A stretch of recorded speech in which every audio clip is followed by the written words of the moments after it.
পলাশপুর থেকে পড়তে আসা ছেলেটির গলায় তুলসীর মালা।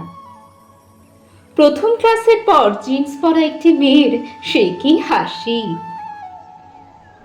রাত্রে ছেলেটি চিঠি লিখল, শ্রীচরণী সুমা, আমি ভালোভাবে হোস্টেলে উঠিলাম, কিন্তু তুলসীর মালা খুলিয়া রাখিয়াছি।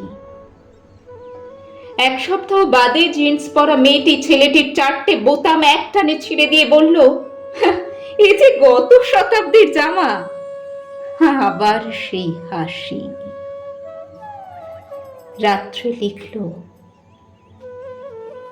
শ্রীচরণী সুমা, কিছু টাকা প্রয়োজন, নতুন জামা কিনিতে হইবে।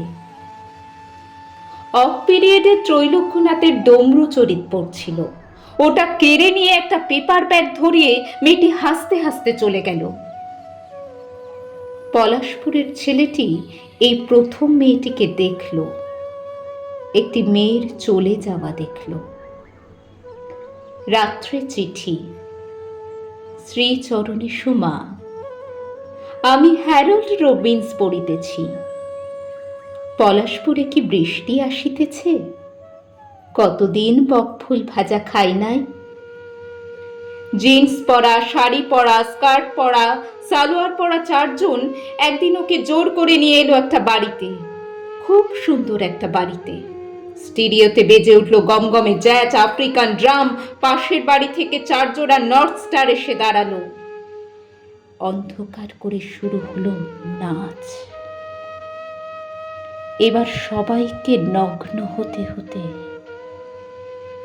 পলাশপুর, পলাশপুর, কাম অন, আমি টাচ মি হিয়ার। অন্ধকারে একটা চাপা কান্না শোনা গেল।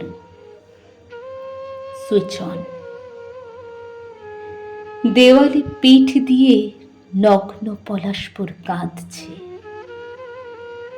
তার পুরুষত্ব পান করছে সালোয়ার কামিজ, যেন প্রাচীন গ্রিসের কোনো ছবি। সেদিন রাত্রে সে লিখল, শ্রীচরণী সুমা, কেমন আছো? আমি আজ তোমার জন্য কাঁদিতেছিলাম। গ্রীষ্মের ছুটিতে বাড়ি যাইব না। অনেক গ্রন্থ এখনো পড়া হয় নাই। পলাশপুর, আমিও তোমার মতো গ্রামের ছেলে। তুমি পড়তে এসেছ, আমি পড়াতে। তোমার মতো আমিও আমার মাকে লিখি, শ্রীচরণী সুমা, টাকা পাঠাইলাম, ঠিক মতো ওষুধ কিনিও। গ্রীষ্মের ছুটিতে বাড়ি ফেরা সম্ভব নয়। এখনো অনেক গ্রন্থ পড়া হয় নাই।